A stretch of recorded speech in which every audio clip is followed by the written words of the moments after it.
Well, this is an interesting story. Lincoln Riley's a football coach at Oklahoma. And so far as I can tell, he is totally committed to Oklahoma. But if he said tomorrow, I want to be an NFL coach, he'd be the golden goose. Everybody in the league would want him, right? The up-and-coming Urban Meyer, right? Like he would be the guy. He has not said that. But according to now reports, Lincoln Riley is who the Philadelphia Eagles want. And now suddenly, I would have thought this was a great job a year ago, great fit. But now it's not.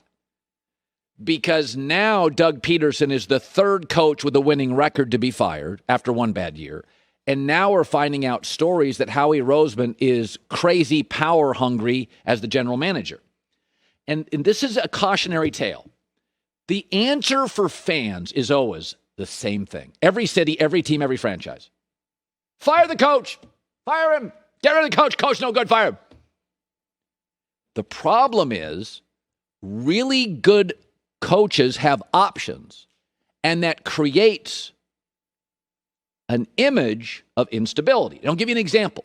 Why is the Chargers the number one job right now? Now think about this. The Chargers is the job everybody wants. Well, it's Justin Herbert. Well, I mean, Jacksonville's going to get Trevor Lawrence. That's not considered a number one job. The reason it's a number one job, and the Spanoses aren't considered the richest owners or the most free agent-friendly owners, but it's considered a good job because they gave Anthony Lynn a job for 4 years. He was a .500 coach, only went to the playoffs once with a very good roster. And in fact, not only did he have a losing season this year, Anthony Lynn was 5-11 last year with Phillip Rivers and Pro Bowlers everywhere. And yet they brought him back. They brought him back. They said he's young, he's growing, Phillip's getting old. And so the Chargers, despite an ownership group some question, despite an apathetic fan base, despite a losing record, it's viewed as a stable organization, and that is a job you would want. Philadelphia is a blue blood franchise. This morning, you got a power-hungry GM, an owner that admitted Monday, this guy did not deserve to be fired, but we fired him. It looks unstable. It looks a little bit like a hot mess. And so the answer should really, what you don't want to do is fire the coach. The New York Giants have a history of being a blue blood franchise. They gave Tom Coughlin bad year after bad year after bad year.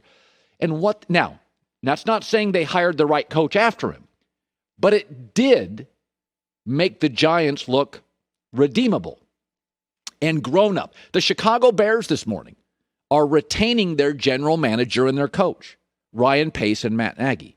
Whether you like them or not, the message, the vibe, and all businesses send a vibe out, a signal out, and a message out to the marketplace.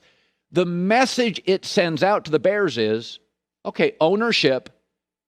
I mean, the Bears, Joy and I would tell you, the Bears' defense is good. The roster's not bad at all. If they had Tariq Cohen who got hurt, their offense would be better. I think they kind of whiffed on the Trubisky thing, but everybody has a right to whiff on somebody, right? Belichick's whiffed, 100 times on wide receivers. But the messaging by the Bears this morning is stable, patient, another year, we're close, we're going to get this right. But everybody in Chicago wants to fire the GM and fire the coach. And the GM, again, I thought whiffed on the quarterback. But everybody sends signals. And in the last couple of days, that Doug Pederson firing, and I got it. The Jalen Hurts thing was bad. But then the owner can't come out and say he didn't deserve to be fired, but I'm firing him. And now I know the GM is crazy mad, power hungry.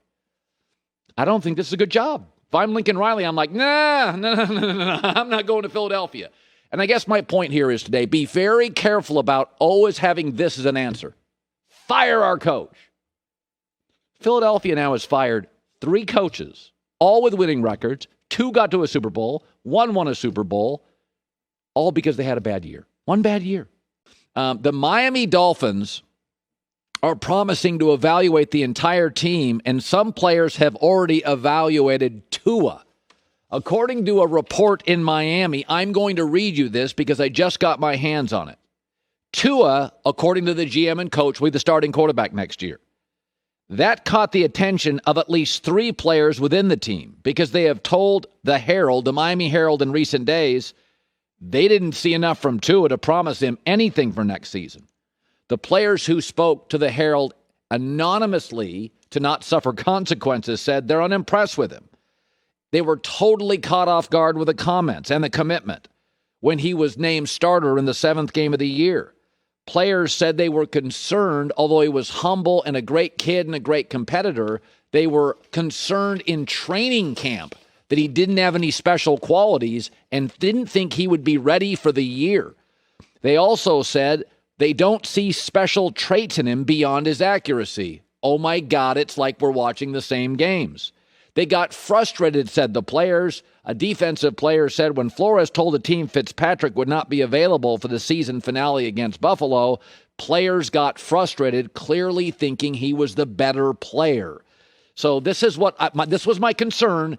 The Friday before Tua started, I said I liked him in college, but I'm watching Josh Allen and I'm watching Justin Herbert and I'm watching Burrow and I'm seeing Lamar, and the league is moving. You got to have some it here at that position beyond being accurate, which has never been the issue, and I didn't see it and I don't see it. So my first takeaway with this story is, number one, you can't lie to players. You can't fool players. Like, guys figure out, you can go to 2 basketball practices in the NBA, and guys know if it's a bad draft pick or a good draft pick. You can't fool players. They know who can play. That doesn't mean they should be general managers, but they understand who's got it and who doesn't. I've had several players on this show I've been doing this a long time, and I've asked them, how long do you have to watch a draft pick before you're like, dude can't play? And they're like, it's a couple practices. You can tell if a guy's a star first practice. You can tell if he's a bust by the 3rd practice. And I'm not saying Tua's a bust. But the second thing is, general managers and head coaches do not want to invalidate their choices. So they tend to give their top draft picks much longer runway to succeed. Now, I do think Flores is an excellent coach and has the locker room. But it does show you that when you look at Miami, and Joy and I have both said this, if I said to you with any team in the league, oh, their defense is great, the coach is outstanding, I love their special teams, they didn't make the playoffs, you'd be like, oh, they got a quarterback issue. Yeah, that's what they appear to have in Miami.